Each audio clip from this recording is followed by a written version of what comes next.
Bonjour à tous, aujourd'hui on fabrique des butées pop-up pour mettre sur l'établi à partir d'un stylo. C'est parti!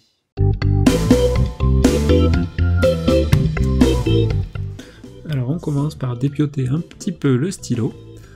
Le but c'est de récupérer le haut du stylo.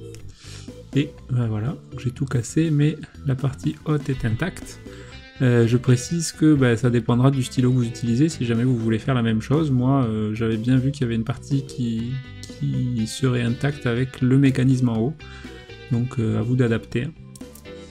Une fois que j'ai fait ça, je me suis rendu compte que même si elle était conique cette partie là, en fait c'était pas un vrai cône, il y avait des reliefs que j'ai dû enlever au couteau.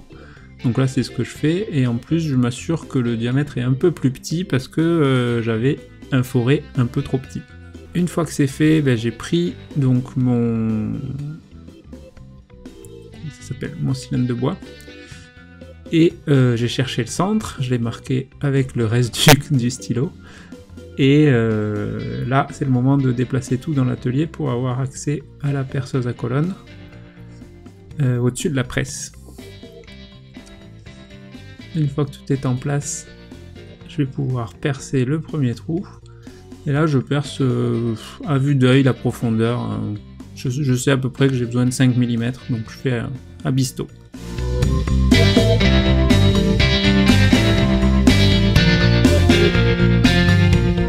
Voilà, une fois que les 5 premiers millimètres sont coupés, je change de forêt pour un forêt plus fin. Et là, par contre, je vais essayer d'être précis au niveau de la profondeur, donc je vais me caler sur le forêt, faire une marque, donc là je suis en butée, et ça me permet de reporter quelle profondeur je vais couper.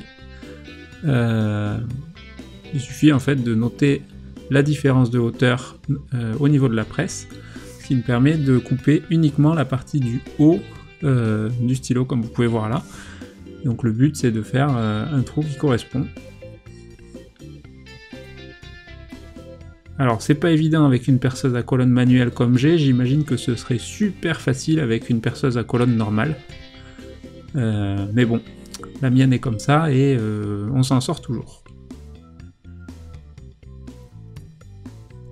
Voilà le résultat, donc vous pouvez voir il y a un plus gros trou qui fait les 5 premiers millimètres et ensuite un deuxième trou plus étroit qui va loger le reste du stylo. Alors on redéplace tout dans l'atelier.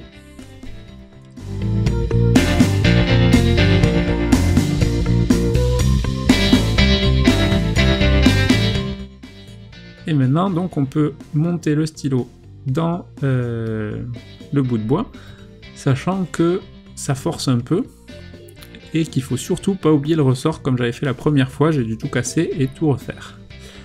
Donc là voilà, je le mets dedans, je vais rajouter un petit bout de bois pour pas trop abîmer l'établi et je force comme une mule pour que ça descende bien en butée. Une fois que c'est fait, on vérifie que ça marche. Et maintenant, on le met dans le trou. Et là, c'est le drame. Ça force tellement que c'est quasiment impossible à enlever.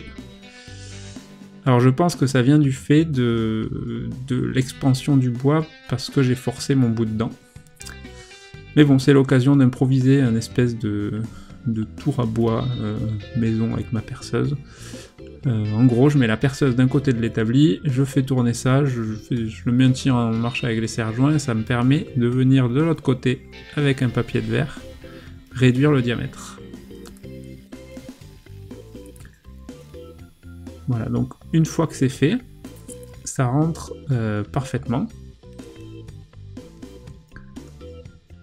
Et du coup, je peux utiliser un ciseau à bois sur le côté, donc en position basse, pour marquer l'emplacement exact du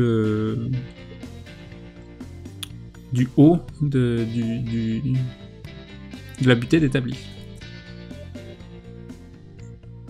D'ailleurs, j'ai tout le temps envie de dire bench dog, je sais pas trop d'où ça vient, c'est le mot anglais, mais il doit y avoir une raison pourquoi ils disent bench dog, donc si jamais vous savez, n'hésitez pas à me dire dans les commentaires.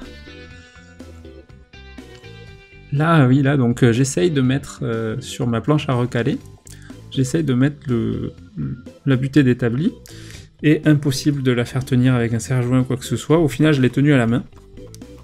Mais bon, si vous avez aussi des petites astuces pour faire tenir les choses rondes sur une planche à recaler, je prends, parce que c'est un peu la misère. Voilà, donc là il reste à poncer, et on peut la mettre dans le trou, et espérer que tout marche bien. Là, c'est le cas. Mais avec l'expérience des 3 autres que j'avais fait avant, je me suis rendu compte que la poussière scelle entre guillemets le trou et empêche l'air de sortir. Ça fait un espèce d'effet d'aspiration qui fait que ça marche moins bien. Donc avec une lime, je fais une petite rainure qui me permet donc de m'assurer que ça marche. Voilà, petite démo du fonctionnement. Voilà, je regarde quel est le trou qui m'intéresse, je le sors et je peux caler mon bout de bois sur l'établi. L'avantage pour ceux qui se disent mais pourquoi tu le mets pas dans la presse, c'est que là je peux appuyer vers le bas sur mon bout de bois sans que ça tombe entre les mâchoires de la presse parce que je m'appuie sur l'établi. Voilà, j'espère que cette vidéo vous aura plu. Je me suis un peu amusé à faire des ralentis, donc voilà, je vous les mets, mais bon, ça n'a pas trop de rapport, si ce n'est que c'est assez rigolo. En tout cas, n'hésitez pas à liker la vidéo, à la partager, et bricolez bien. À bientôt!